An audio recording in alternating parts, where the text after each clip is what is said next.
हाँ तो प्यारे विद्यार्थियों, फाइनली आपके 17 मार्च को होने वाली सामाजिक विज्ञान सोशल साइंस सब्जेक्ट का पेपर फाइनली हमारे पास आ चुका है।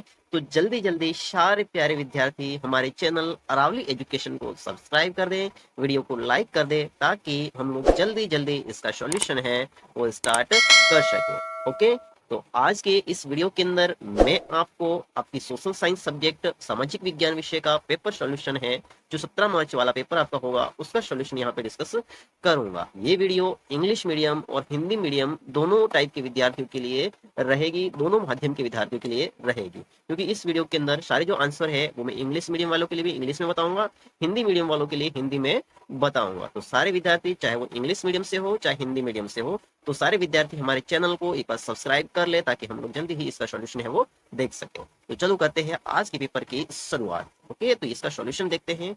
तो आपका जो पेपर है वो सेक्शन वाइज डिवाइडेड है, जिसमें सेक्शन ए है, जिसमें जो क्वेश्चन फर्स्ट प्रश्न है वो आपका रहेगा मल्टीपल चॉइस क्वेश्चन, यानी कि ऑब्जेक्टिव टाइप के एमसीक्यूज इसके अंदर रहेंगे आपके सेक्शन ए के अंदर क्वेश्चन नंबर फर्स्ट में। चलो डिस्कस करते हैं एमसीक्यूज को फटाफट, ताकि आप आपके एग्जाम के अंदर 80 में से 80 स्कोर कर सके। ओके, तो फर्स्ट आपका पहला प्रश्न है, जलियांवाला बाग हत्याकांड कब हुआ था?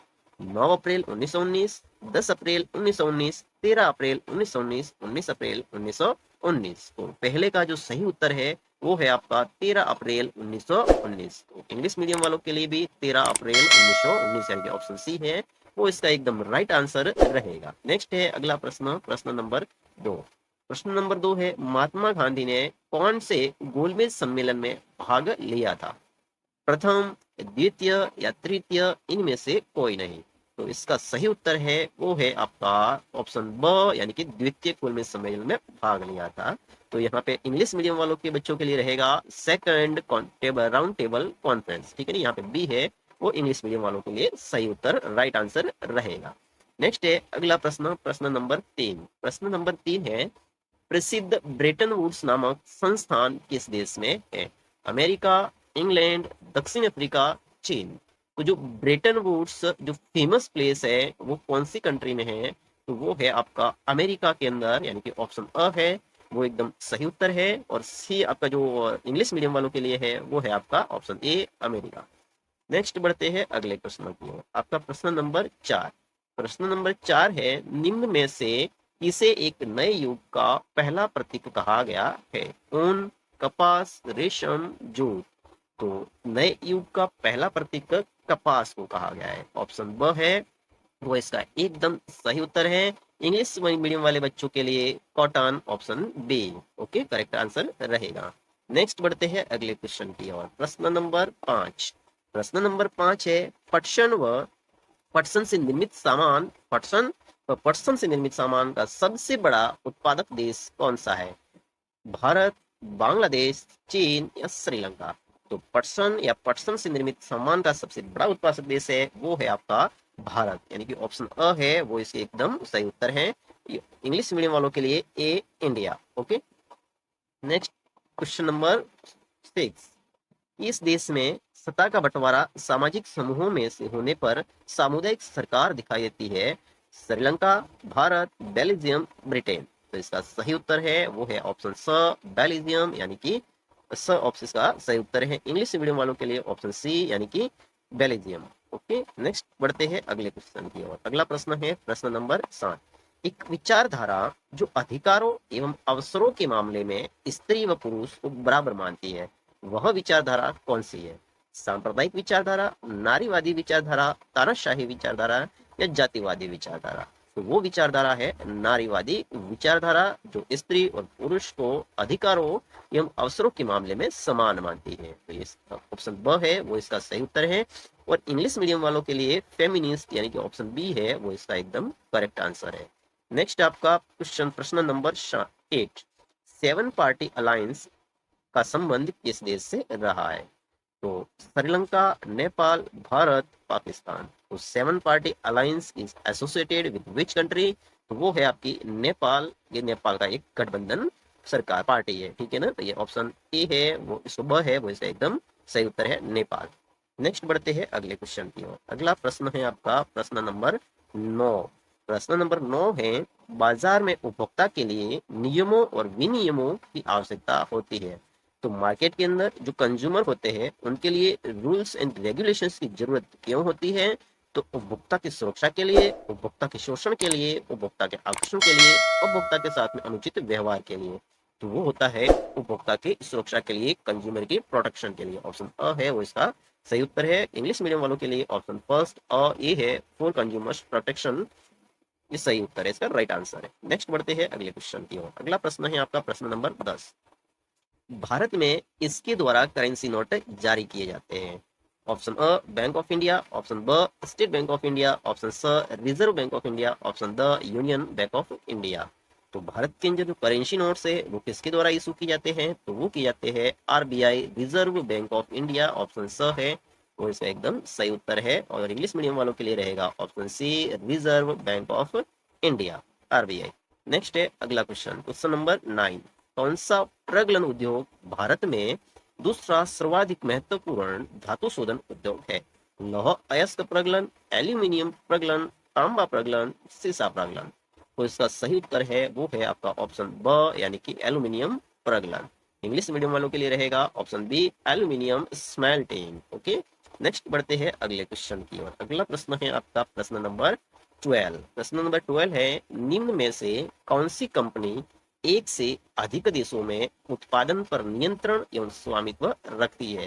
तो स्थानीय कंपनी नहीं, स्थानीय कंपनी स्थानीय लोकल कंपनी होती है, सरकारी कंपनी गवर्नमेंट कंपनी होती है, और नेशनल इसके नेशनल तक की होती है, और बहुराष्ट्रीय कंपनी ये होती है मल्टीनेशनल। ठीक है ना, इसके एक से अधिक देशों पर इसका नियंत्रण एवं स्वामित्व होता है, यानी कि ऑप्शन द है वो इसका एकदम सही उत्तर है। और इंग्लिश मीडियम वालों के लिए रहेगा मल्टीनेशनल कंपनी।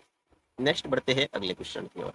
अगला क्वेश्चन आपका जो है वो है आपका क्वेश्चन नंबर 2। रिक्त स्थान की पूर्ति कीजिए, फिल इन द ब्लैंक्स। तो फर्स्ट है आपका सेकंड का फर्स्ट, कि प्रथम महायुद्ध मुख्य रूप से महाद्वीपों में लड़ा गया। तो मुख्य किस महाद्वीपों के अंदर, मुख्य रूप से किस महाद्वीप की, सॉरी एक ही महाद्वीप है ना, ओके, मुख्य रूप से किस महाद्वीप के अंदर लड़ा गया था? तो वो था आपका यूरोप। ठीक है ना, हिंदी मीडियम वाले लिखेंगे यूरोप और इंग्लिश मीडियम वाले लिखेंगे यूरोप, यूरोप। ठीक है ना, ये इंग्लिश मीडियम वालों के लिए।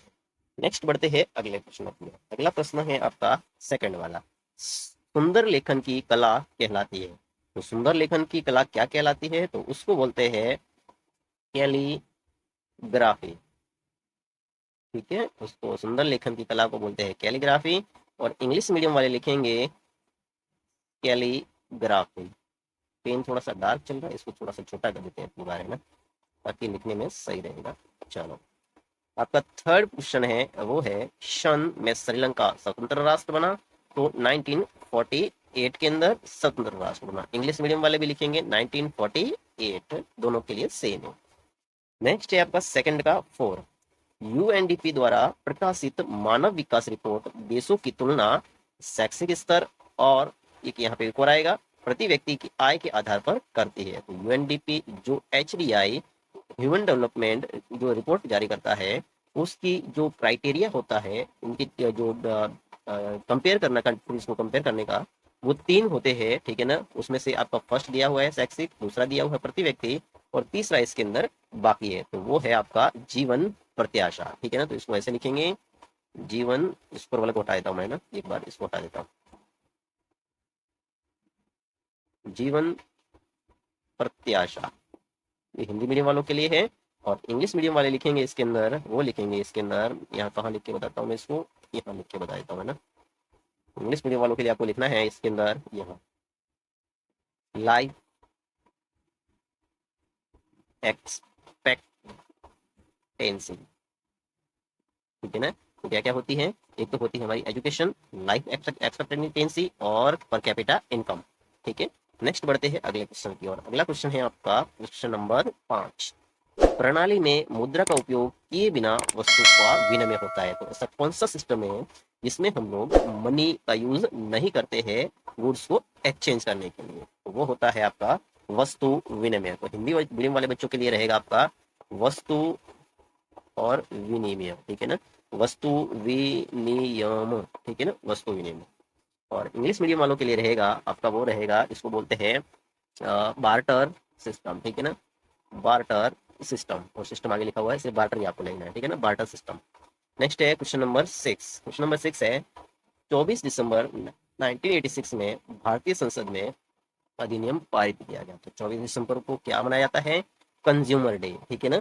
तो यहाँ पे इस दिन कौन सा जो अधिनियम है वो पारित किया गया था? वो किया गया था आपका, यहाँ लिखेंगे हम, थोड़ा सा जगह इसकी बनाए थे यहाँ, ठीक है ना, उपभोक्ता उपभोक्ता संरक्षण, कैसे लिखे यहाँ से, चलो संरक्षण और अधिनियम तो लिखा हुआ है, ठीक है ना, उपभोक्ता संरक्षण अधिनियम, ठीक है ना। और इंग्लिश मीडियम वालों के लिए लिखेंगे कंज्यूमर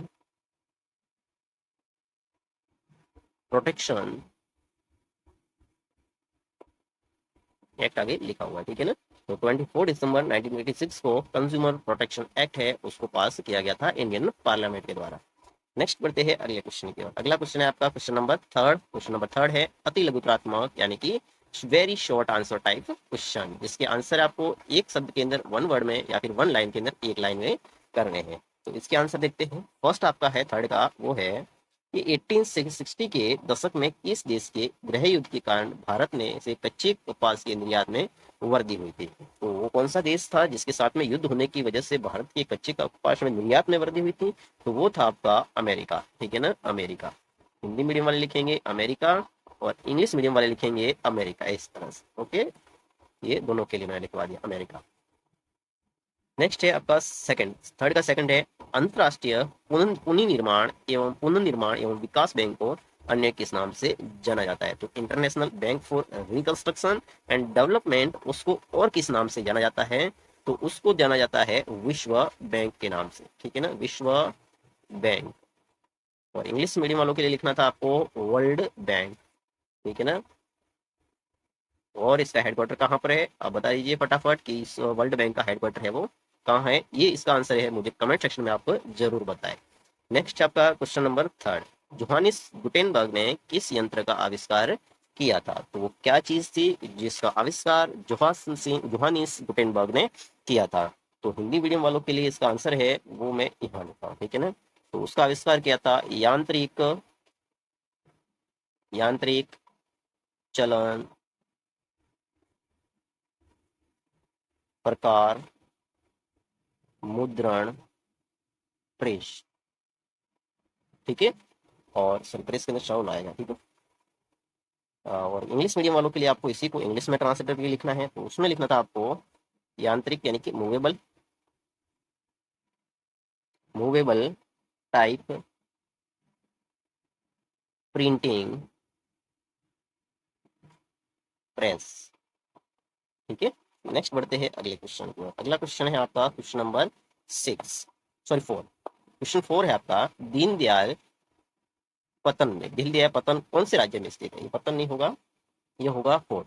तो दीनदयाल पोर्ट कौन से राज्य में है? तो दीनदयाल पोर्ट है वो है आपका गुजरात राज्य के अंदर, ठीक है ना, गुजरात, गुजरात, ठीक है। और इंग्लिश हिंदी मीडियम वालों के लिए आपको सिर्फ हिंदी के अंदर इसको गुजरात लिखना था।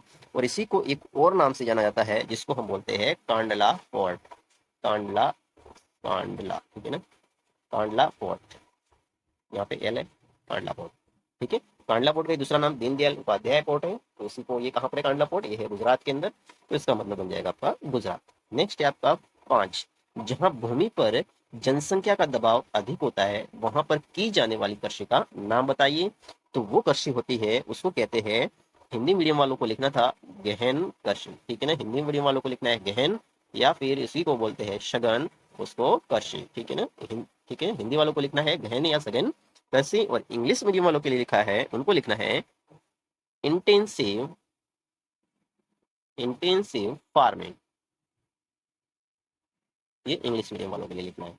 नेक्स्ट है आपका क्वेश्चन नंबर 6, आपके अनुसार सिंचाई ने कई क्षेत्रों में फसल प्रारूप कैसे परिवर्तित कर दिया है?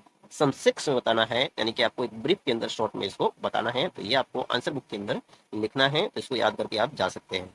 नेक्स्ट है आपका क्वेश्चन नंबर 7। क्वेश्चन नंबर 7 है समरूप समाज किन देशों में पाया जाता है? कोई 2 नाम बताइए। तो यहाँ पे जो समरूप समाज है वो कौन कौन से देशों में पाया जाता है? तो वो पाया जाता है जापान, और दूसरा है आपका, एक 2 देश बता रहे हैं ना, एक जापान और दूसरा है आपका दक्षिण कोरिया। और इंग्लिश मीडियम वालों के लिए लिखना है इसमें आपको जापान और साउथ कोरिया। ठीक है, ये इंग्लिश मीडियम वालों के लिए। नेक्स्ट है आपका क्वेश्चन नंबर 8, सामाजिक विभाजन अधिकांश किस आधारित होता है। ठीक है ना, तो सामाजिक विभाजन तो ज्यादातर किस आधार पर होता है, तो वो होता है आपका वो होता है आपका जन्म आधारित। ठीक है ना, यानी कि जन्म पर आधारित, जन्म पर आधारित। किस पर आधारित होता है, जन्म पर आधारित। ठीक है, और इंग्लिश मीडियम वाले के लिए लिखना था आपको, इसमें लिखना था based on birth, based on birth, ये इंग्लिश मीडियम वालों। नेक्स्ट है आपका क्वेश्चन नंबर 9, बोलीविया के जल युद्ध का नेतृत्व किन संस्था ने किया था। तो वो संस्था थी आपके, वो थे फेडिकोर। ठीक है ना, तो बोलीविया की जो जल युद्ध था उसमें नेतृत्व एक संस्था ने किया था जिसका नाम था फेडिकोर। और इंग्लिश मीडियम वालों के लिए आपको इंग्लिश में लिखना था फेडिकोर। ठीक है ना, फेडिकोर। अगला क्वेश्चन है आपका क्वेश्चन नंबर 10, प्राथमिक क्षेत्र से आप क्या समझते हैं, इसको आप याद करके जा सकते हैं। नेक्स्ट है आपका 11, ग्रामीण क्षेत्र में असंगठित क्षेत्र के श्रमिकों का संरक्षण कैसे हो सकता है, कोई एक उदाहरण दीजिए। 12 है, एक भूमिहीन ग्रामीण मजदूर के विकास के किन्हीं 2 लक्ष्यों का उल्लेख कीजिए। नेक्स्ट बढ़ते हैं अगले क्वेश्चन की तरफ। अगला क्वेश्चन है आपका सेक्शन बी आ गया, इसके अंदर 4 से लेकर के 16 तक उत्तर लिखिए और जो आंसर है वो है आपके 50 वर्ड्स यानी कि शॉर्ट आंसर टाइप। इसमें आपका चौथा प्रश्न है वियना संधि की कोई 2 विशेषता। और पांचवा है आपका बाजार में श्रम की बहुतायत से मजदूरों की गिनती किस प्रकार प्रभावित हुई। और 6 है आपका कर्तन दहन कृषि क्या है। 7 है वन्य जीवों की सुभेद जातियों पर टिप्पणी लिखिए। और 8 है आपका वो है समय की मांग है कि हम अपने जल संसाधनों का संरक्षण और प्रबंधन करें, इसको आपको एक्सप्लेन करना है, स्पष्ट करना है। 9 है रेल परिवहन की अपेक्षा सड़क परिवहन की बढ़ती महत्ता के 2 कारण लिखिए। और 10 है राजनीतिक दल के कोई 2 कार्यों की विवेचना कीजिए। और नेक्स्ट 11 है आपका वो है आप लोकतंत्र को उत्तरदायी, जिम्मेदार और वैध शासन मानते हैं, क्यों। और संक्षिप्त में बताइए, शॉर्ट में इसको बताना भी है कि आप उसको उत्तरदायी, जिम्मेदार और वैध शासन क्यों मानते हैं। नेक्स्ट है आपका 12 है लोकतंत्र को पुनर्परिभाषित करने के लिए, इसमें जोड़ने के लिए कोई 2 बिंदु बताइए। और 13 है नवीकरणीय एवं गैर नवीकरणीय संसाधनों को परिभाषित कीजिए। 14 है सार्वजनिक और निजी क्षेत्रों में विभेद कीजिए। और 15 है बैंकों की ऋण संबंधी गतिविधियों की संक्षिप्त व्याख्या कीजिए। 16 है भारत में उपभोक्ता आंदोलन को प्रभावी बनाने के किन्हीं 2 कारणों का वर्णन कीजिए। नेक्स्ट है आपका सेक्शन सी। सेक्शन सी है वो है आपका लॉन्ग आंसर टाइप, जिसमें 100 वर्ड्स के अंदर देना है आंसर 17 से लेकर के 20 तक। 70 है इटली के एकीकरण का संक्षिप्त में वर्णन करना है आपको। 18 है यदि आपको संसाधन नियोजन करना है तो आप कौन कौन से सोपानों का यूज करेंगे। और 19 है भारत में महिलाओं को राजनीति में प्रतिनिधित्व देने की स्थिति पर अपने विचार बताइए। और नेक्स्ट है आपका 20 है विदेश व्यापार विभिन्न देशों के बाजारों के एकीकरण में सहायक होता है, इस कथन के पक्ष में आपकी क्या राय है वो बताना है। नेक्स्ट है आपका सेक्शन डी। जो सेक्शन डी है वो है आपका ऐसे टाइप क्वेश्चन जो कि 21 से 22 है 250 वर्ड्स के अंदर। इसमें 21 है सविनय अवज्ञा आंदोलन का सविस्तार वर्णन कीजिए।